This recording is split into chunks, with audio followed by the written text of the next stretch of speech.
Amém? Salve a todos na santa e gloriosa paz do Senhor Jesus, amém? Salve a todos na santa e gloriosa paz do Senhor Jesus, amém? Aleluia, glória a Deus. Louvado, exaltado e engrandecido seja o santo nome do Senhor. Abra suas Bíblias em Apocalipse capítulo número 2, amém? Apocalipse capítulo 2. Eu tenho uma coisa para dizer para os irmãos. Eu confesso que algumas vezes eu já tive o cuidado de preparar uma mensagem por algumas horas, às vezes até mesmo por dias, preparar uma única mensagem para ministrar aquela mensagem. E hoje eu ando muito mais na dependência de Deus do que buscando um conhecimento novo, porque é aquilo que o pastor Ricardo falou: de mim mesmo eu não tenho nada. Eu também, quando eu entro aqui, eu entro pedindo para que o Senhor fale comigo. A primeira coisa, quando eu entro na igreja para orar, para pedir alguma coisa para Deus, é pedir para que o Senhor fale comigo. E quando nós abrimos a palavra do Senhor e nós começamos a ministrar, além de ministrar para a igreja, eu ministro para mim também, eu recebo a minha parte também. Porque quem nos fala é o Espírito Santo de Deus. A Bíblia nos diz isso, que o Senhor Jesus falou para os discípulos, que quando eles fossem levados às sinagogas, à presença dos reis, à presença dos governadores, para que eles não temessem o que falar, porque o próprio Senhor falaria por eles. Mas não é um ato inconsciente.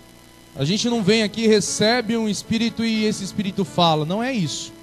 É um ato absolutamente, completamente racional. Mas nós temos que estar sensíveis à voz do Espírito Santo de Deus para saber aquilo que Ele quer de nós. E hoje eu tenho certeza que Deus tem uma palavra para a minha e para a sua vida. Amém? Eu não sei se essa palavra é a palavra que você queria ouvir, mas é uma palavra que pode mudar a sua vida. Porque tem um corinho que diz assim: sei que essa palavra é verdadeira, por isso espero a vida inteira. Deus está nesse lugar, igreja. Desde o momento que nós entramos aqui, o Senhor já vem se manifestando. Deus já vem falando através dos louvores, através das oportunidades, de diversas formas. Se você se ligar no trono da graça, eu tenho certeza que Deus vai falar com você ainda mais. Eu confesso para os irmãos que eu tenho assim, não é nenhuma preocupação com a quantidade de gente que tem no culto, mas é uma necessidade às vezes de ter as pessoas mais perto, mais próximas. Por isso que às vezes eu peço para o pessoal vir mais para frente.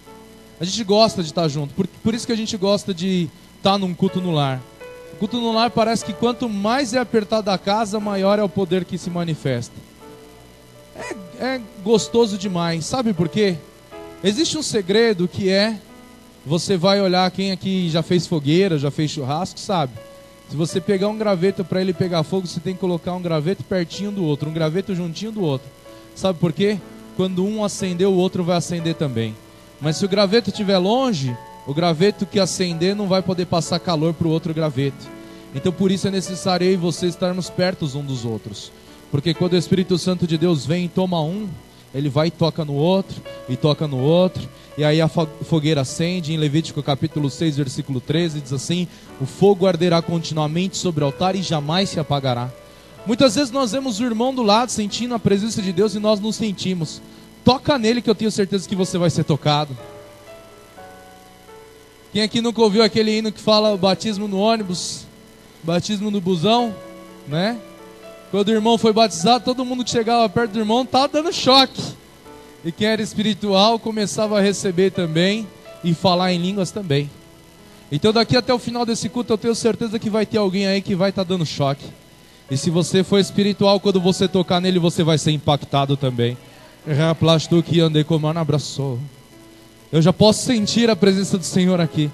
Se você crer e tocar em mim, eu tenho certeza que você vai ser tocado também. Se eu pudesse fazer alguma coisa para que você viesse sentir a presença do Espírito Santo de Deus agora, eu faria. Se houvesse algo que eu pudesse fazer para que você fosse tocado, eu faria agora. Mas não depende de mim, queridos, depende dele. É ele quem faz a obra, não sou eu. Eu de mim eu não tenho nada. Eu sou tão ou mais dependente deles do que qualquer um de vocês. Eu sou tão ou mais dependente dele do que qualquer um de vocês. Porque no dia que eu achar que eu sou alguma coisa, o meu Senhor, Ele vai tratar de me abater. Porque diz a palavra dele: importa que eu diminua para que Ele cresça em mim. E a glória é dele, a honra é para ele, o poder é dele, a igreja é dele, a manifestação é dele, o toque é dele, a unção é dele, a glória é para ele. Apocalipse capítulo 2, versículo 2 até o versículo 5. Se eu ficar falando aqui, eu vou ficar falando aqui até o final do culto e não vou pregar, porque eu estou sentindo uma presença gostosa, eu estou sentindo o poder de Deus. Eu sinto a presença do Senhor Jesus. Eu tenho certeza que daqui para o final do culto, se você ainda não sentiu, você vai sentir a presença do Senhor Jesus. Conheço as tuas obras e o teu trabalho e a tua paciência, e que não podes sofrer os maus, e puseste à prova os que dizem ser apóstolos e o não são, e tu os achaste mentirosos, e sofreste e tens paciência, e trabalhaste pelo meu nome, e não te cansaste. Tenho, porém, contra ti que deixaste o teu primeiro. Tenho, porém, contra ti que deixaste o teu primeiro. Lembra-te, pois, de onde caíste, arrepende-te, e pratica as primeiras obras.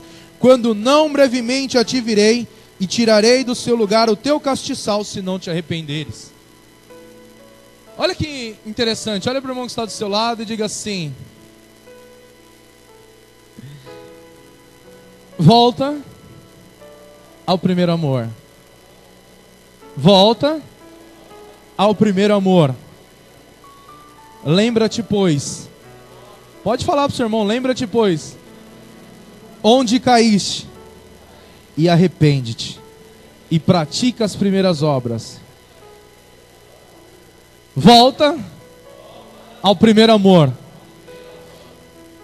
Irmãos, eu quero pedir em nome de Jesus, para que daqui até o final do culto, se você não conseguir prestar atenção em mais em nada que for pregado, em mais em nada que for feito, que essa palavra ela fique martelando na sua cabeça. Volta ao primeiro amor, volta ao primeiro amor, volta ao primeiro amor, volta ao primeiro amor, volta ao primeiro amor, volta ao primeiro amor, como uma batida de coração. Se a cada milésimo de segundo, cada fração de segundo, você ouvir uma voz dizendo volta ao primeiro amor, volta ao primeiro amor, volta ao primeiro amor, como a batida do seu coração dizendo assim, ó, volta ao primeiro amor, volta ao primeiro amor, volta ao primeiro amor, eu tenho certeza que o Espírito Santo de Deus vai cumprir a obra dele na sua vida. Amém? Pode sentar em nome do Senhor Jesus.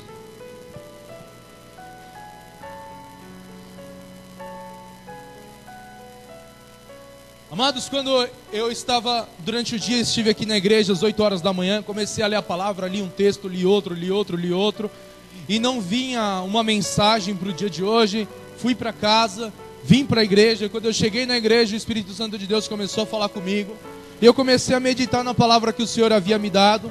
O Senhor havia me dado o texto, mas não havia me dado a mensagem, e eu tive que depender do Senhor para que o Senhor viesse falar comigo nessa noite. Eu tenho certeza que Deus vai falar com cada um dos irmãos. Hoje eu quero falar a respeito da vida de um rei chamado rei Saul. Esse homem, ele foi levantado por Deus para ser rei da nação de Israel. É necessário nós lembrarmos que após a morte de Moisés, Deus levantou Moisés. Depois de Moisés, Deus levantou Josué. Moisés como um grande líder político e profeta, e Josué como um grande líder em batalhas, um grande guerreiro e líder também. E depois de Josué, das conquistas das terras, Deus levantou os juízes. Israel estava predominantemente dividida em tribos, ou seja, 12 tribos, e cada uma se acampava em um lugar, cada uma vivia em uma terra.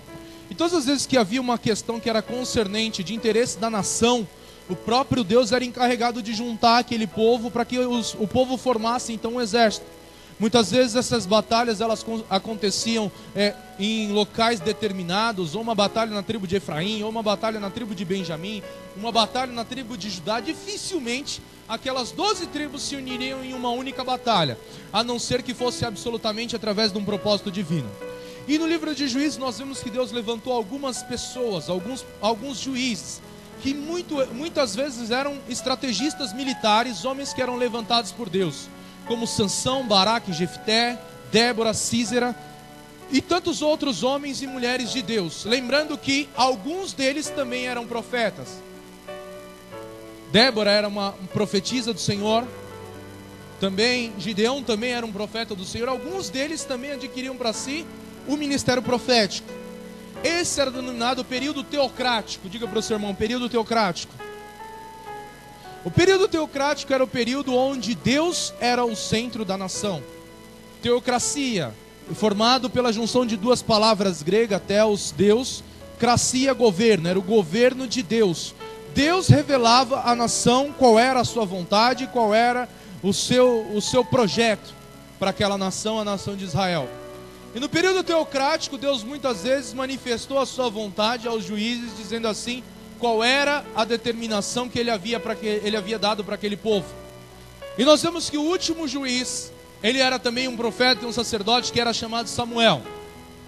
Ele foi um homem que teve um papel fundamental na história de Israel, um papel muito importante. Ele foi o homem que participou do período de transição do governo teocrático para o governo monárquico.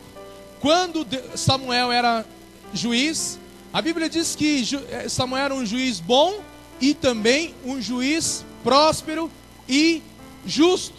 Porém, os seus filhos não andaram nos mesmos caminhos que ele, como sacerdotes, e também não poderiam ser juízes por conta da sua má conduta. De maneira que o Senhor reprova os filhos, o povo reprova os filhos de Samuel como sucessores de Samuel, e olham para Samuel e dizem assim: Samuel, nós queremos para nós um rei, nós queremos alguém que governe o nosso povo, as nossas tribos, que sejamos um só, que tenhamos um rei a qual possamos olhar para ele, nos consultar, servi-lo como nação, e queremos que esse rei nos represente. Samuel então ora a Deus e fala assim: Senhor, o povo me rejeitou, o povo não me quer como juiz, o povo não me quer como governante. E Deus disse para Samuel: Samuel, não é a ti que eles rejeitaram a mim. Não é o teu governo, foi o meu governo que eles rejeitaram. Mas você vai chegar para o povo e vai falar para o povo agora. Reúne o povo e você vai dizer assim todos os malefícios, todos os contras de se ter um rei. Porque eles já têm um pensamento formado e sabem o que querem. Querem um rei para que eles possam olhar, que possam governar, que possam representá-lo nas batalhas, que possam reuni-los. Mas você vai dizer para eles que eles tomarão as suas vinhas, que eles tomarão as suas filhas, os seus filhos correrão adiante dos seus carros, eles serão tomados como cavaleiros, terão que viver próximo ao palácio para que formem o exército da guarda do rei. Diga isso ao povo e vamos ver se eles vão continuar querendo para si um rei. Samuel olha para o povo, reúne todo o povo, todas as tribos, ele reúne as 12 tribos e começa a falar: olha, Deus disse que se vocês quiserem o rei ele vai tomar as suas filhas, ele vai tomar os seus filhos, ele vai ter filhos que corram adiante dos seus carros, ele vai tomar os seus filhos para o exército como cavaleiros, ele vai ter o seu exército particular, ele vai tomar suas vinhas, ele vai tomar para si presentes, e começou a falar todos os malefícios que um rei podia trazer para a nação de Israel. Mas eles olharam e disseram assim: não, nós queremos ser como as outras nações que têm um rei, nós também queremos ter um rei. E aqui onde nós começamos a nossa mensagem, na escolha do rei Saul. Todas as pessoas aqui, se nós perguntarmos para elas quem é o rei Saul, vão se lembrar sempre de alguém ruim, alguém mau, alguém absolutamente inconsequente, né? Porém, o início de Saul, ele foi um início muito bom. Precisamos olhar para a Bíblia para que nós possamos entender aquilo que Deus tem falado conosco.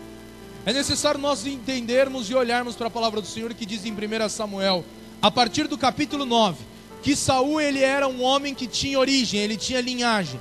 A Bíblia diz que o pai dele, Mari, ele era um dos excelentes, a Bíblia diz assim que o pai dele, chamado um homem de Benjamim, cujo nome era Quis, filho de Abiel, filho de Zeror, filho de Becorate, filho de Afia, filho de um homem de Benjamim, homem poderoso. Esse homem poderoso era pai de Davi, chamado Quis, pai de Saul, chamado Quis. Ele era um homem que a Bíblia diz que ele era um homem poderoso, provavelmente alguém rico. E ele tinha ali algumas jumentas, ele tinha ali uma criação de jumentas. As jumentas de Quis haviam se perdido, elas haviam sido extraviadas, elas haviam sumido misteriosamente. E Deus então, o pai de Saul, ele fala assim para Saul: Saul, vai atrás das minhas jumentas porque elas sumiram. No capítulo 9. E a Bíblia diz que ele sai a procurar as jumentas do seu pai. Quando ele começa a procurar as jumentas do seu pai, nós já podemos entender aqui que ele não era alguém desocupado. Ele era alguém que tinha uma ocupação, e além de ter uma ocupação, ele tinha responsabilidades dentro da sua casa. Porque para quem o pai ia dar uma tarefa, se o filho não fosse digno de cumprir com aquela tarefa? Primeira coisa que eu entendo, que alguém chamado por Deus é alguém ocupado. Em toda a história da Bíblia Sagrada, você nunca vai ver Deus chamando um desocupado.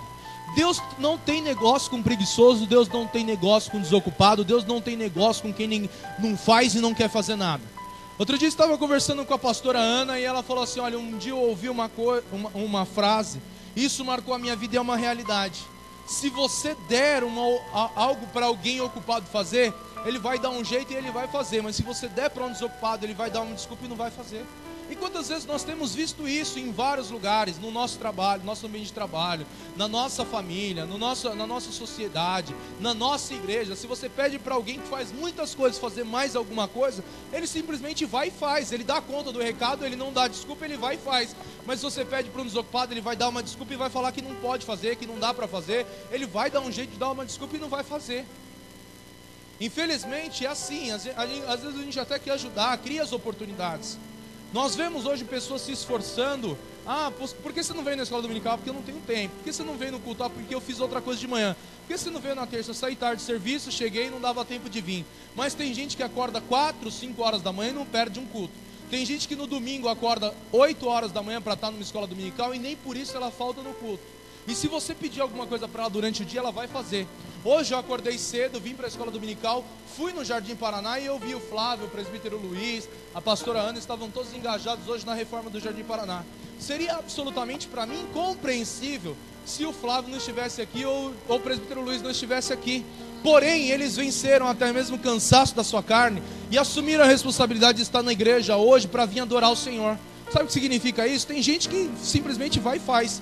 Tem gente que simplesmente vai dar uma desculpa. Se a pessoa fizer alguma coisa de manhã, já é uma desculpa para ela não fazer mais nada o resto do dia. Se ela trabalha, ela já não tem tempo para ir para o culto. Se ela tem tempo para ir para o culto, ela vai para o trabalho cansada. Mas quem tem compromisso com Deus e com a obra de Deus, ele dá um jeito, ele vai e faz. Ele vai e faz. O tempo não se torna uma desculpa para ele. Sabe por quê? Uma coisa que nós temos que aprender é que se você faz as coisas na direção de Deus, se você faz as coisas segundo a vontade de Deus, até o seu tempo Deus prospera. Até o seu tempo Deus prospera.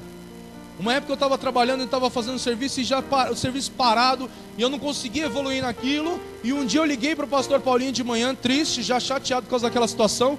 Ele falou: pastor, eu vou orar por você. Ele orou por mim e falou assim: que o seu tempo prospere, que tudo quanto você colocar a mão hoje venha dar certo, que o Senhor venha te prosperar em tudo quanto você colocar as suas mãos. Eu recebi aquela palavra de tal forma que naquele dia eu consegui executar o serviço de uma semana. Aquilo foi um verdadeiro milagre. Tudo que eu fazia dava certo.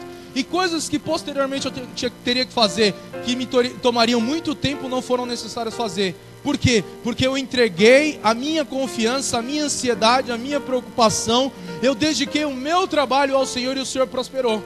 Então, se nós olharmos para a palavra do Senhor, nós vamos ver Deus chamando Eliseu. Eliseu está onde? Lavrando uma junta de bois. Deus chama ele está trabalhando. Nós vemos Deus chamando Moisés. Moisés está onde? Está com seu sogro Jétro, pastoreando o seu rebanho. Deus vai e chama o Moisés para trabalhar. Nós vemos Deus chamando Josué. Josué está onde? Está servindo como escravo, trabalhando para o Egito. Mas era um homem absolutamente ocupado. Deus vai e escolhe Josué. Nós vemos Gideão, Deus levantando Gideão, falando: Gideão, eu escolhi você para governar o meu povo. Gideão está onde? Malhando trigo no lagar. Nós vemos Deus levantando, Jesus chamando André, Tiago, João, Mateus. Todos eles tinham ofício, todos eles trabalhavam, nenhum deles eram desocupados. O Senhor não tem compromisso com o desocupado. Mas se você tem se ocupado, saiba que Deus tem um propósito contigo. Deus tem alguma coisa com você. Deus não vai chamar alguém que não faz nada da vida para vir trabalhar na obra. Não ache que Deus faz isso. Deus não faz. Deus não faz. Deus chama pessoas ocupadas, porque sabe que vai dar conta do recado. E quando Saul ele saiu para buscar as jumentas do seu pai, a Bíblia diz que ele saiu pelas montanhas de Efraim. Ele saiu com o seu servo, ele falou assim: olha, já está ficando tarde, é melhor a gente voltar, porque ao invés do meu pai ficar preocupado com as jumentas, ele vai começar a ficar preocupado com a gente. Então é melhor nós voltarmos para a casa do nosso pai, porque antes ele ficar preocupado com as jumentas do que se preocupar também conosco. E o servo dele pegou e falou assim: olha, mas tem um profeta em Israel, um vidente em Israel, que tudo quanto ele fala acontece, vamos até ele. E ele chegou e disse assim: olha, mas nós não temos nada, até o pão, até a comida acabou. Nós não temos nada para oferecer para o profeta, nós não temos nada para oferecer ao Senhor. E o moço então falou assim: olha, eu tenho aqui algumas moedas de prata. E eles levaram ali então e foram até o profeta Samuel. Porque ai deles aparecerem diante do profeta de mãos vazias. Ai deles aparecerem diante da presença do Senhor de mãos vazias. Era a cultura do povo israelita. Eles sabiam que para se apresentar diante do Senhor, para se apresentar diante do profeta, do homem de Deus, eles tinham que trazer algo, eles tinham que oferecer algo. Então eles sabiam que para eles receberem algo, eles tinham que dar algo também. Se eles iam lá pedir, eles tinham também que ofertar algo. Quando eles chegaram na casa de Saul, o Senhor já havia revelado para Samuel um dia antes. Quando eles chegaram na casa de Samuel, o Senhor já havia revelado para Samuel um dia antes, dizendo assim: Samuel, o rei que o povo espera, ele virá até ti. Quando Samuel chegou, Samuel recebeu ele e disse assim: olha, detenha-te conosco, fique conosco, passe a noite conosco, e então eu te farei saber aquilo que você procura. E ele começou e preparou ali um belo jantar, ofereceu ali o melhor daquele jantar. Saul comeu, seu servo comeu, Samuel comeu. E durante a madrugada, chegou de madrugada, de manhãzinha, no início da alva, já 5, 6 horas da manhã, ele acorda Saul e fala assim: Saul, levanta. Sabe por quê? Porque uma coisa eu entendo e aprendo com essa palavra, que quando Deus nos chama para um particular é durante a madrugada. O Senhor, muitas vezes Ele nos incomoda durante a madrugada para nós levantarmos, para receber algo do Senhor, e nós muitas vezes achamos que a nossa cama está muito melhor do que ouvir a voz do nosso Senhor. Quando Deus chama Samuel, a Bíblia diz assim que durante a noite Deus fala com Samuel: Samuel, Samuel. Eli já estava dormindo e Samuel estava ouvindo a voz do Senhor. Até quando você vai ficar dormindo enquanto outras pessoas estão ouvindo a voz do Senhor? Você precisa se levantar. E a palavra que o Senhor havia falado comigo hoje também, Ezequiel capítulo 2, versículo 1, que foi lido na vigília: levanta-te e põe-te em pé e eu falarei contigo. É isso que o Senhor quer fazer comigo e com você, que eu e você nos coloquemos de pé para que Ele possa falar. E quando Samuel acorda Saul levanta, ele fala assim: olha, manda que seu moço vá à frente, que eu vou te declarar aquilo que Deus quer te fazer saber.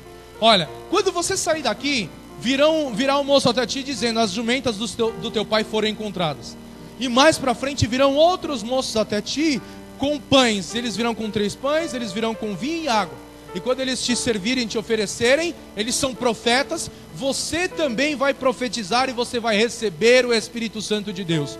E ele declarou algumas coisas, e Saul, ele disse assim: sabe por quê? Porque Deus te escolheu para ser governador, para ser rei sobre a casa de Israel. Sabe por que muitas vezes o Senhor nos chama na madrugada, o Senhor nos chama quando nós estamos ocupados, o Senhor nos chama quando temos outras coisas a fazer? É porque Deus, Ele tem um propósito conosco, muito maior do que o propósito que nós esperamos. Saul pensava em sair de casa e voltar com as jumentas. Ele saiu da sua casa, ele foi até o profeta e voltou com uma coroa. É isso que o Senhor tem preparado para mim e para a sua vida. Então a palavra do Senhor diz que quando Saul sai, ele saiu dali e tudo aquilo aconteceu no mesmo dia. E um detalhe interessante que está aqui no versículo, aleluia, aqui no versículo 9, no capítulo 10, no versículo 6, dizendo assim: e o Espírito do Senhor se apoderará de ti, e profetizarás com eles, e tornar-te-ás um outro homem. O primeiro processo que Deus faz na vida do crente quando o homem vem para a presença de Deus, ele vem e muitas vezes cheio de rapina, cheio de carrapicho, cheio de lixo. Não importa a posição social que você tenha, não importa a família que você nasceu, não importa qual é o teu sobrenome, qual é a tua história, qual é o teu trabalho, qual é o teu provimento, qual é a tua renda. Todos nós pecamos, destituídos somos da glória de Deus, e ainda que estejamos aparentemente impecáveis, o Senhor nos vê de uma outra forma, não como vê o homem, porque a Bíblia diz que o homem olha o exterior, mas o Senhor olha para o coração. Independente da origem do homem, ele vem sujo, ele vem com carrapicho, ele vem com lodo, ele vem no lamaçal do pecado, porque é isso que o mundo tem para nos oferecer: pecado. É isso que o mundo nos oferece. O homem vem ele é limpo, ele é transformado. O Senhor escreve o nome dele no livro da vida, e a partir daquele dia ele tem a vida dele mudada. Ele é um homem salvo na presença do Senhor Jesus Cristo, não por aquilo que ele é, mas sim por aquilo que o Senhor é. E aí o camarada aceitou a Jesus e imediatamente a vida dele é transformada. Ele começa a viver num estado de graça, tudo para ele é uma bênção. Assim é com a pessoa quando chega na presença do Senhor Jesus. Eu chego na presença do Senhor Jesus, o irmão pode estar prestando atenção nos erros teológicos que o pastor prega. Ele não, ele está dando glória em tudo. Alguém está prestando atenção na desafinação do ministro de louvor, se saiu do tom, se errou o hino, mas ele não, ele está dando graças a Deus, ele está dando glória, porque ele está sentindo a presença de Deus e ele não sabe a letra do hino. Ele vem para Jesus e ele começa a ver que a paz do Senhor, o abraço do irmão é tão caloroso, que ele começa a observar e ver que aquilo não faz parte da história dele, porque muitas vezes ele não teve abraço do pai, ele não teve abraço da mãe, ele não teve abraço dos irmãos, e dificilmente ele tem uma comunhão tão boa com os da casa dele como ele tem com os da igreja. Na porta ele já é recebido pelo diácono José, o diácono José já dá aquele abraço nele, aquele abraço caloroso, ele se sente amado, ele se sente importante. Sabe o que me fez amar as pessoas, amar a recepção, amar a porta? Quando eu congregava na igreja Monte das Oliveiras, muitas vezes eu estava em pecado, sem ir para a igreja, desviado, completamente frio na presença do Senhor Jesus. A minha mãe todos os dias saía de casa, no domingo dizendo: filho, vamos para a igreja. Eu estava sentado no computador, na mesa do computador eu permanecia. Eu olhava para ela e falava assim: não mãe, hoje eu não vou. Doía no meu coração, mas eu não ia, porque eu não tinha forças para ir. Mas a primeira pergunta que eu fazia quando ela voltava, ela falava, era assim: mãe, alguém perguntou por mim? E ela falava assim: o irmão Jefferson, que hoje é o pastor Jefferson, perguntou por você. Aquilo alegrava o meu coração, porque eu me sentia amado, eu me sentia importante, eu sabia que havia alguém que se preocupava comigo. E o crente, quando ele vem à presença do Senhor Jesus, ele vê um irmão falando para ele: pô, senti sua falta que você não veio na quinta. Ele diz assim: glória a Deus, esse irmão me ama, ele se preocupa comigo, ele percebeu que eu não vim.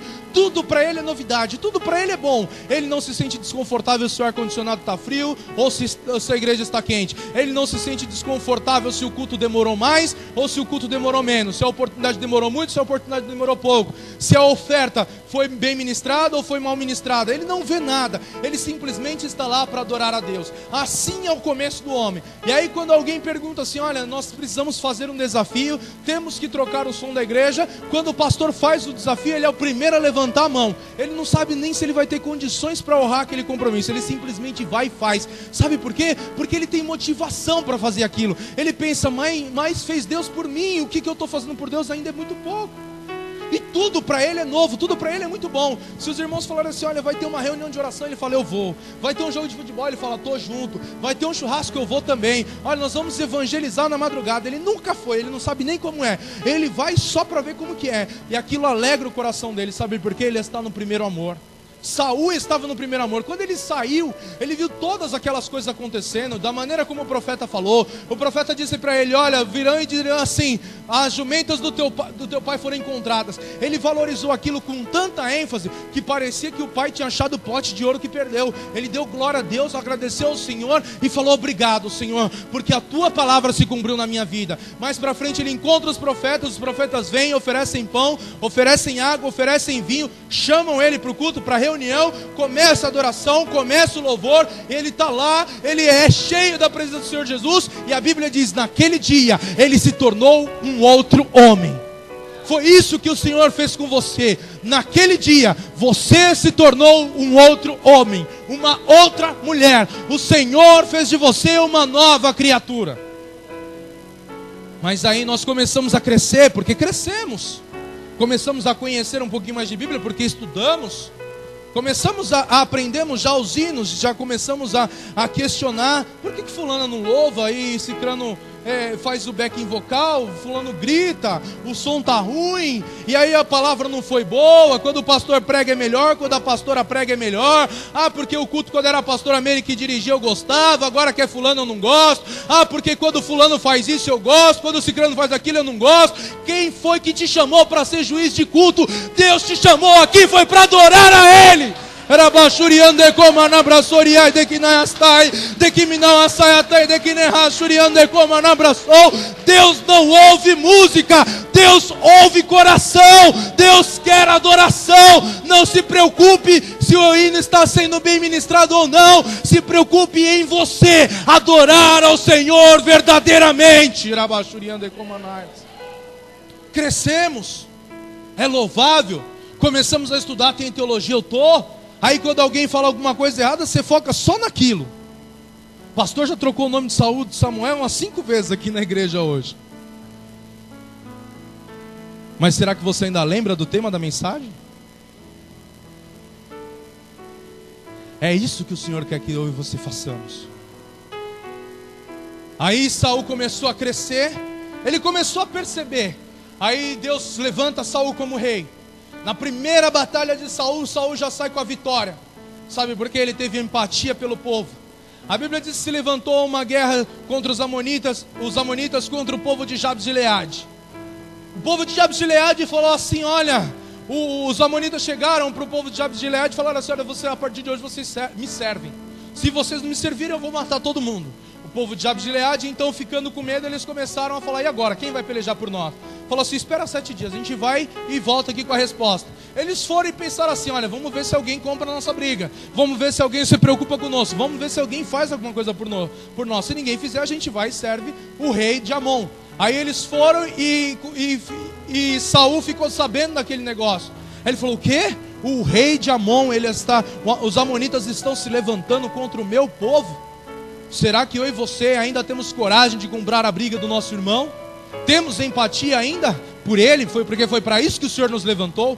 Muitas vezes vemos o nosso irmão do lado morrendo, muitas vezes vemos o nosso irmão do lado desfalecendo, muitas vezes vemos o nosso irmão caminhando para a queda e desfalecendo em meio à batalha. Mas em vez de nós nos levantarmos para ajudar, nós nos levantamos para julgar.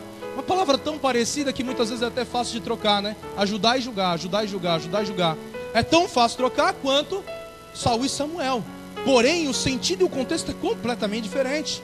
O Senhor não te chamou para julgar, o Senhor te chamou para ajudar. Ajudar. Nós vemos que na palavra do Senhor diz assim: olha, homens hipócritas, por que vocês olham a trave no olho do seu irmão, o argueiro, o cisco no olho do teu irmão, e não vem a trave no seu olho? O que você faz com um cisco se você pega ele e coloca ele lá longe? Você vê ele muito pequenininho, não é verdade? Mas se você traz ele bem para pertinho do seu olho, ele fica grande. Então, entendam o seguinte: o pecado é apenas uma questão de ponto de vista. O meu pecado não é diferente do seu, o seu não é diferente do meu. É apenas uma questão de ponto de vista. Você consegue enxergar o pecado do seu irmão, mas você não consegue enxergar o seu. Sabe por quê? Você cresceu. Você cresceu.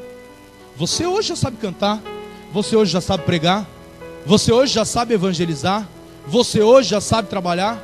Você hoje já sabe manejar uma câmera. Já sabe ministrar um culto. Você hoje já sabe ministrar uma oferta. Aprendeu. Porque quando não sabia nada, sentava para aprender e dava glória a Deus com tudo que era feito. E aí é quando o Senhor, Ele levanta e Ele chama você lá para Apocalipse capítulo 2, versículo 6. Fala assim: filho, cresceu, mas cresceu demais. Desce um pouquinho na olaria. Desce um pouquinho. Desce, desce, desce. Porque lembra-te, pois, de onde caíste e volta ao primeiro amor. Sabe qual é o primeiro amor? O primeiro amor é aquele que você começa a se arrumar para o culto. Se o culto é 6h30, você começa a se arrumar 4. Se tem consagração, você acorda antes que todo mundo e você já está aqui na porta. Você não perde um trabalho, você não perde um evento, você não perde um desafio, você não deixa de ofertar, você não deixa de dizimar. Hoje a gente pega e faz conta com o nosso dízimo. Fala assim: mas se eu fizer isso eu não consigo pagar o dízimo, devolver o dízimo. O dízimo não é seu. Você está fazendo conta com dinheiro que não é seu. Ou você confia em Deus ou não confia. Ou você é fiel a Deus ou você não é. Mas eu ganho pouco. Você não ganha pouco. Você não dizima porque ganha pouco. Você ganha pouco porque não dizima. Quer ser abençoado? Abençoe. Saul, para que ele fosse até o profeta e recebesse a coroa, recebesse tudo aquilo que Deus havia determinado, era necessário ele chegar com o que lá? Com uma oferta. Era necessário ter uma relação de entrega. Nós vemos então Deus, ele levanta Saul. Um dia Saul se prepara para a batalha contra os filisteus. A primeira e mais importante, uma das primeiras e a mais importante de todas as batalhas. Durante diversas vezes os filisteus se opuseram ao povo de Israel. Aquele era um dos momentos mais importantes da vida de Saul. Ele sobe, se acampa, ele chama ali o exército, ele se acampa ali para enfrentar os filisteus e ele está esperando. Ele espera um dia, ele espera 2 dias, ele espera 3 dias, ele espera 4 dias. De repente ele fala assim: está demorando muito. Está demorando muito. Era a responsabilidade do sacerdote oferecer sacrifício. Era a responsabilidade de Samuel como sacerdote ir lá e sacrificar. Sabe por quê? Para que ele ouvisse Deus falar, era necessário ele sacrificar. Se você quer ouvir Deus falar com você, sacrifique. O que é difícil para você? Acordar de madrugada? Jejuar? Jejuar 3 horas está fácil? Sacrifique. Fazer um dia de jejum na semana está fácil? Sacrifique. Acordar de madrugada é difícil? Sacrifique. Estar em todos os cultos é difícil? Sacrifique. Vir para a escola dominical é difícil? Sacrifique. Abandonar o pecado é difícil? Sacrifique. Sacrifique. E Saul sabia que se ele quisesse ouvir Deus falar, ele tinha que sacrificar. Porém, aquilo que era para ele fazer, ele devia fazer. Porém, aquilo que não era para ele fazer, ele devia esperar que o profeta viesse e fizesse. Só que Saul havia crescido, ele estava grande, já era rei, já havia tomado ali as terras, ele já era soberano da nação, ele já não podia mais esperar pelo profeta. O profeta está demorando. Primeira coisa que ele faz quando ele vê o profeta, ele olha para o relógio e faz assim: agora? Agora? Quantas vezes temos a nossa autoridade questionada por alguém que acha que cresceu? Ei, querido, volta ao primeiro amor. É necessário você descer. Quem foi que te colocou por juiz sobre os seus irmãos? Você não conhece os motivos das razões dele, então não queira se colocar no lugar dele. Por que não teve alimento hoje? Porque você não levantou e foi buscar, foi pedir? Por que ninguém visitou a irmã? Por que você não saiu da sua casa, foi lá e visitou a irmã? Ah, mas quando eu estava ruim ninguém me visitou. Quando você estava bem, quantas pessoas você visitou? É a lei da semeadura. A gente planta e colhe. Visitou para ser visitado? Só quer receber, mas não quer se doar. Ah, mas eu estou aqui precisando de alimento e ninguém me deu nada, ninguém trouxe nada. Quantas vezes foi feito o desafio do quilo, você dizimou, você ofertou, você trouxe o seu quilinho aqui? Uma vez o pastor Ricardo, meu tio, ele estava na campanha do quilo na igreja dele. E ele abriu o armário, não tinha nada. Ele olhou, só tinha uma massa de tomate, um extrato de tomate. Ele pegou aquele extrato de tomate, falou que ia levar para a igreja. A esposa dele falou: você vai levar esse extrato de tomate para a igreja? Ele falou: vou, é tudo que eu tenho. Ser fiel no pouco, no muito te colocarei. E ele levou a massa de tomate para a igreja e ele apresentou ao Senhor, disse: Senhor, é tudo que eu tenho, é o meu melhor. É a minha oferta hoje. Não é a quantidade, é a qualidade. Não ache que a sua oferta de R$1 é pouco. É pouco se você tem mais para dar e não dá. Mas se é tudo que você tem, tenha certeza que o Senhor vai te abençoar, como se você estivesse ofertando R$100. Mas se você também tem condições de ofertar mais e não faz, você também é negligente. E ele apresentou, no dia seguinte, chegou uma compra de mais de R$300 na casa dele, e ele soube que o Senhor o havia honrado, porque ele havia declarado a palavra de Deus, que ser fiel no pouco, no muito te colocarei. O que é que você tem semeado? O que é que você tem semeado para você colher? Você tem orado pelas pessoas quando as pessoas não estão bem, para que as pessoas orem para você quando você não estiver bem? Você tem cooperado com o seu pastor? Eu quero hoje, em nome de Jesus, quando nós, há 3, 4 anos atrás, muita gente tinha muito mais ânimo para fazer as coisas do que tem hoje, mas essas pessoas cresceram, e já não podemos exigir muita coisa delas. Porque hoje eu já não falo mais com servo, eu falo com pastor, com presbítero, com missionária, com diácono, com cooperador. Porque quando você trata com servo, ele fala assim: pastor, eu estou aqui para servir. E nesse sentido, tanto você quanto eu somos servos. Em 1 Coríntios capítulo 4, versículo 1 diz assim: que os homens nos considerem ministros de Cristo, dispenseiros dos mistérios de Deus. Sabe o que significa a palavra ministros? Significa no original, ruperetes, que significa quarto remador. quarto remador. Não era nem primeiro, nem segundo, nem terceiro, era o quarto remador. Não era o comandante da embarcação, era o quarto remador. Sabe qual que era a importância dele? Mínima possível. As embarcações naquela época, as grandes embarcações, elas tinham na parte de baixo, no calado do navio, elas tinham ali os seus remos, e os remadores, eles ficavam remando. E quando eles remavam, eles se revezavam, e tinha ali o quarto remador, porque o cara era tão ruim que não servia para ser o primeiro. É isso que Deus está falando, você é o quarto remador. Que os homens te considerem como o quarto remador, alguém é absolutamente sem importância. E aí o pessoal que está lá em cima da proa do barco, eles começam a olhar e falam assim: por que esse barco não anda mais rápido? Por que esse barco não vai mais rápido? Por que a embarcação ela não vai mais rápido? Ele está só tomando água de coco na proa do barco. Se você quer que o barco ande mais rápido, ajude a remar, que eu tenho certeza que o barco vai mais rápido, se eu e você fizermos o papel de remadores. Forte, difícil, foi para isso que Deus nos chamou. Não foi para ser estrela, não foi para subir, foi para descer. A escalada do sucesso é completamente inversa. Sabe por quê? Porque aquele que pensa ser alguma coisa, Deus mostra que ele não é ninguém. E aquele que pensa ser alguém, Deus mostra para ele que ele não é absolutamente nada. Mas Deus pega o mais humilde, o menor de todos. Quando Deus ele tira Saul do trono, ele vai buscar aquele que não era reconhecido nem pela sua família, nem mesmo na sua casa, nem mesmo entre os seus irmãos, nem mesmo seu pai dava valor nenhum para ele. Ele vai e coloca ele para ser o governante supremo da nação de Israel. Ao homem que, segundo o coração de Deus, também foi levantado por Deus, também pecou, mas ouviu a palavra do Senhor quando disse assim: lembra-te depois de onde caíste. Quando Deus envia o profeta Natan para falar com Davi, Deus fala assim: Davi, lembra-te onde você caiu e volta ao primeiro amor. Imediatamente ele rasga suas vestes, ele abre o seu coração, ele salmodia, ele diz assim: Senhor, eu pequei contra os céus, contra ti somente pequei, mas eu te peço agora, não afaste de mim o teu espírito, antes, Senhor, devolve-me a alegria da minha salvação. Quantas pessoas têm pecado e Deus está falando: volte ao primeiro amor, volte ao primeiro amor, volte ao primeiro amor. E a pessoa tem endurecido o coração e tem dado desculpa para Deus. Foi o que Saul fez. Ele olha para Samuel e cobra Samuel: Samuel, você não estava aqui para oferecer o sacrifício, eu ofereci, eu fiz o seu papel. Samuel diz assim: você é um tolo, você é um nécio, porque se você tivesse procedido bem hoje, o Senhor teria confirmado para sempre o teu trono, mas hoje o Senhor passa o teu trono para um que é melhor que ti.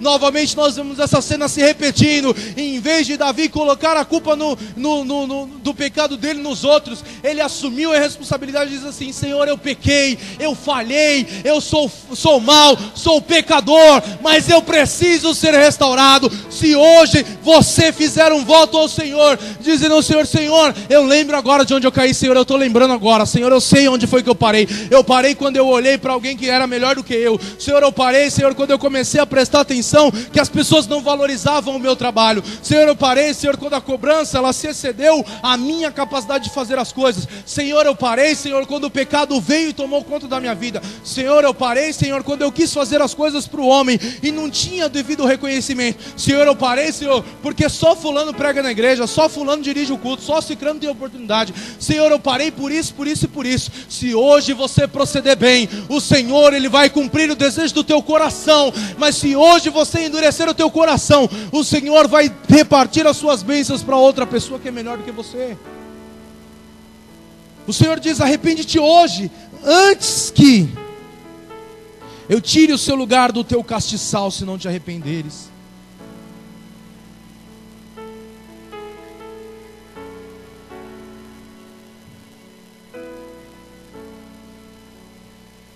Salomão,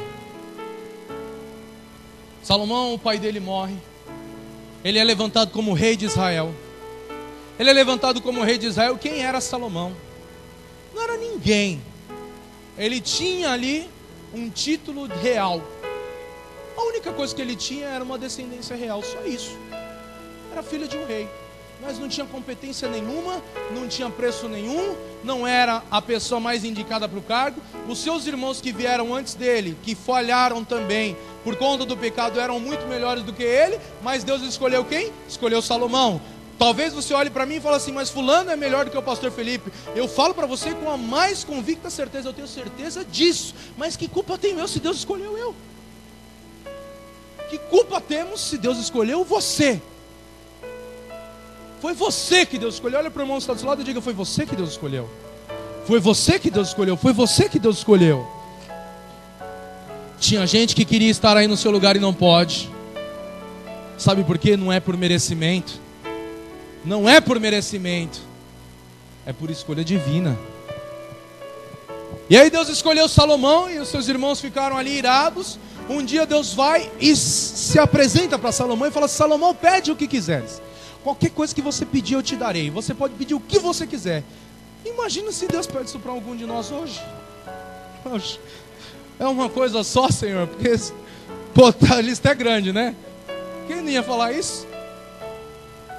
Deus falasse, pede uma única coisa. Uma única coisa. Todo mundo aqui tem uma lista de coisas que quer, né? Tem gente que quer uma casa, tem gente que quer um carro, tem gente que quer dinheiro para comprar os dois, né? A casa e o carro. Um bom emprego, quem não quer? Um casamento abençoado. Todos nós temos sonhos, Salomão também tinha os dele. E aí Deus falou para ele, Salomão, pede o que quiseres e eu te darei. Salomão pensa e fala assim, Senhor, eu já sei. Decidi agora. Senhor, eu quero sabedoria para governar o teu povo, para entrar e sair, para proceder bem diante do teu povo, porque o Senhor tem me entregado um povo grande, numeroso, e eu sou pequeno, não sei como proceder diante deles. Senhor, me dá sabedoria, me dá, Senhor, a graça de governar retamente e justamente. Deus se agrada tanto com o pedido de Salomão, Deus se agrada tanto com o pedido de Salomão, que ele olha para Salomão e fala assim, Salomão, tudo quanto você não pediu, eu te darei. Você poderia ter pedido a morte dos seus inimigos, você poderia ter pedido riqueza, você poderia ter pedido bens, você poderia ter pedido qualquer coisa, e hoje eu vou fazer para você muito mais do que você poderia pedir. Eu vou te acrescentar riqueza, eu vou te acrescentar bens, eu vou te acrescentar a paz sobre o seu reino, eu vou alargar as tuas tendas, porque você pediu com prudência e com sabedoria. Quantas vezes a Bíblia diz que pedimos e não recebemos porque pedimos mal. A primeira oração que temos que fazer, Senhor, me ensina a pedir. Primeira oração, antes de pedir, peça para Deus te ensinar a pedir, porque pode ser que você não receba porque não sabe pedir. Aprendeu a pedir? Peça. Priorize o reino e tenha certeza que Deus vai priorizar a sua vida também. E aí nós vemos Salomão começou a crescer. Quando Salomão se exaltou, aquilo foi a derrota de Salomão. Até que um dia Deus falou para Salomão, Salomão, lembra-te pois onde caíste e volta ao primeiro amor. Aí Salomão escreve aquele que é um dos mais bonitos livros da Bíblia Sagrada, o livro de Eclesiastes. O livro de Eclesiastes é o livro do fim das coisas. É o último livro que Salomão escreveu. Um homem que havia tido absolutamente tudo, que havia vivido tudo. Mulheres, teve milhares. Carros, cavalos, exército, bens, dinheiro. A Bíblia diz que antes dele não houve, nem depois dele houve alguém tão sábio, tão rico e tão poderoso quanto ele. Ele era excelente em tudo. E no livro de Eclesiastes, capítulo 7, versículo 8, ele escreve assim, olha, melhor é o fim das coisas do que o princípio delas. E no versículo 10 diz assim, olha, nunca digas, porque foram os dias passados melhores do que estes. Sabe o que o Senhor está dizendo? Não viva de passado. Não importa se um dia você pregou bem, se você fez a obra bem, se você orou, se você jejuou, o Senhor está te chamando para ter um novo compromisso hoje, porque melhor é o fim das coisas do que o princípio delas. Se nós fizermos um questionário aqui e perguntarmos como está a tua salvação, talvez você diga assim, eu já me preocupei com isso. Se você hoje não se preocupa, corre um sério risco de você nunca ter sido salvo. Quando você se santificou, eu já me preocupei com isso. E hoje essa não é uma preocupação sua, corre o risco de você nunca ter sido santificado. O Senhor está dizendo, volta ao primeiro amor. Orava, continue orando e ore mais. Jejuava, continue jejuando, jejue mais. Evangelizava, continue evangelizando, evangelize mais. Quando crescemos, às vezes falar um Jesus te ama é muito pouco. Eu conheço a Bíblia de Gênesis e Apocalipse, sou teólogo, conheço a palavra de Deus. Eu vou falar para a pessoa que Jesus ama ela, eu quero explicar para ela a origem dos povos, eu quero explicar para ela a origem do pecado, eu quero explicar para ela qual que é o plano de Deus para a vida da humanidade, a origem de todas as coisas. Ei, querido, Jesus, Ele diz para você ser simples, sabe por quê? Porque Ele é simples. Quem convence o homem do pecado, da justiça, do juízo vindouro é o Espírito Santo de Deus. Não somos eu nem você. Quando fomos alcançados pela maravilhosa graça de Deus, não foi através de uma pregação eloquente, não foi através de um pregador famoso, simplesmente foi uma irmãzinha que chegou e falou assim: olha, meu filho, Jesus te ama. E você falou assim: amém, eu quero esse amor, eu aceito esse Jesus. E a partir daquele dia você foi transformado em um outro homem. Deus está te chamando para você viver o fim das coisas, porque o fim é o melhor do que o começo. Se coloque de pé.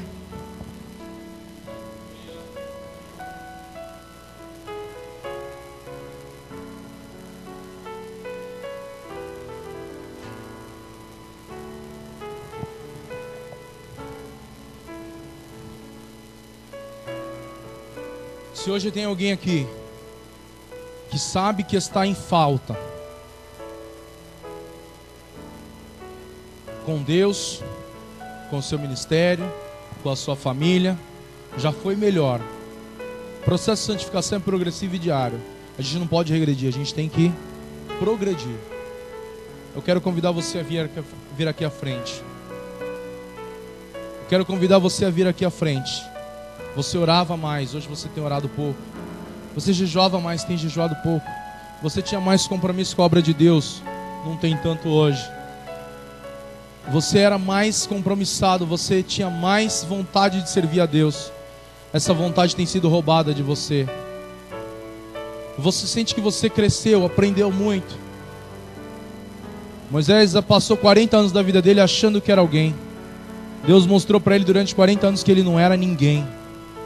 E depois, durante 40 anos, Deus falou para ele: eu sou o que opera na tua vida. Não sou melhor do que vocês. Eu também me coloco à frente. Eu também preciso desse compromisso. Viver o fim das coisas. O Senhor, Ele quer que você volte ao primeiro amor. Lembra-te, pois, de onde caíste. Onde foi que você deixou de buscar Deus? Onde foi que você deixou de jejuar? Onde foi que você deixou de falar que Jesus ama? Onde foi que você deixou de olhar para as coisas de Deus como você deveria olhar? Você sabe. Você sabe. Deus não te chamou para ser juiz, Deus te chamou para ser servo. E é isso que nós devemos ser e somos, servos. Amém? Glória a Deus. Quero pedir para a pastora Nicole vir adorar o Senhor. Cadê a pastora Nicole? Aleluia.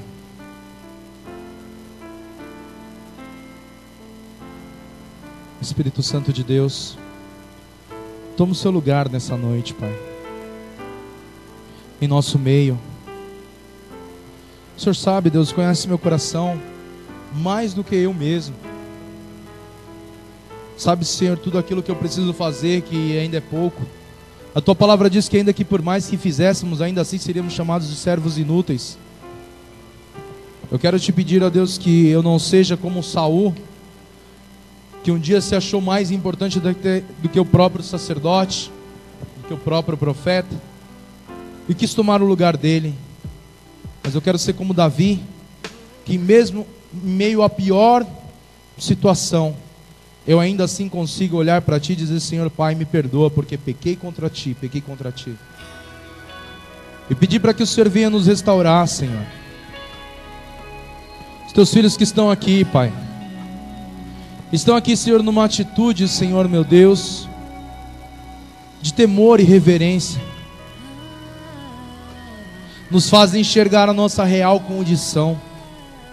Nos faz enxergar, ó Deus, a nossa realidade espiritual. Então, às vezes, ó Deus, nos aprontamos para vir ao culto.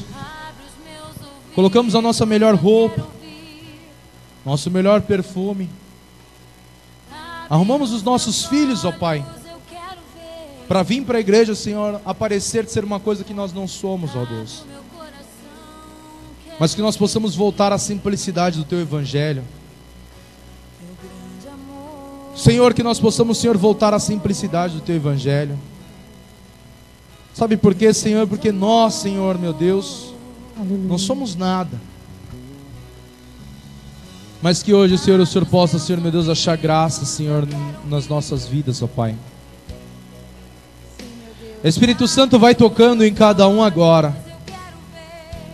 À medida, Senhor, que eles forem, Deus, reconhecendo, Pai, as suas falhas. À medida, Senhor, que eles forem reconhecendo, Pai, as suas debilidades. Que o Senhor possa começar a tocar neles agora, Pai. Te peço, Senhor, meu Deus, em nome do Senhor Jesus Cristo, para que possa haver um tempo novo, Deus, sobre essa igreja, sobre essa casa. Ramantira e Kassou, Rablaste que neha suriande como na brasui, suide que neha suriande como na brasou, Raplasto que neha suriande como na brasui. Me escutas quando clamo. Sim, Deus. Acalma o Começa a passear nesse lugar, Espírito Santo. Senhor, a tua palavra diz, ó Deus, que o Senhor mudou a vida de Saul. Diz a tua palavra que o fim das coisas é melhor do que o começo delas. Confio em ti. Confio em ti. Essa cura, Senhor. Creio que tu és a cura. Creio que és tudo pra mim. O Senhor Espírito é Santo tudo, de Deus. Pai. Vai tocando agora, Senhor, meu Deus. Creio que tu és a vida. Creio que não há outro igual a ti. Jesus, Espírito tu és Santo, tudo em mim. somos dependentes da tua graça. Jesus, Senhor, a aumenta tua nossa graça, fé. Senhor, que é favor não merecível. Senhor, meu Deus, eu quero te pedir, ó Pai. Lembra, Senhor, do melhor dia dos teus filhos, ó Deus. Quando clamo, Rabachuriande como na abraçou. acalma o meu pensar. Me levas pelo fogo, curando todo o meu ser. Confio em ti. Confio em ti. Nós confiamos, Pai. Creio que tu és a cura. Creio que és tudo pra mim. Lembra, igreja. Ó Senhor, Lembra daquela alma que você investiu. Lembra daquela alma que você cuidou. Lembra daquela pessoa de quem você orou até que ela pudesse estar na igreja e você pudesse ver a vida dela mudar. Lembra daquele hino que você ensaiou 2, 3, 4, 5 vezes, 10 vezes, até que aquele hino ficasse perfeito. Lembra do teu melhor. Lembra da tua melhor oração. Lembra de quando você se compadeceu e você foi até o hospital orar para que Deus viesse curar alguém. Lembra do teu melhor. Lembra onde você caiu. Lembra onde foi que você enfraqueceu, o que te fez parar, o que te fez desanimar. Lembra agora.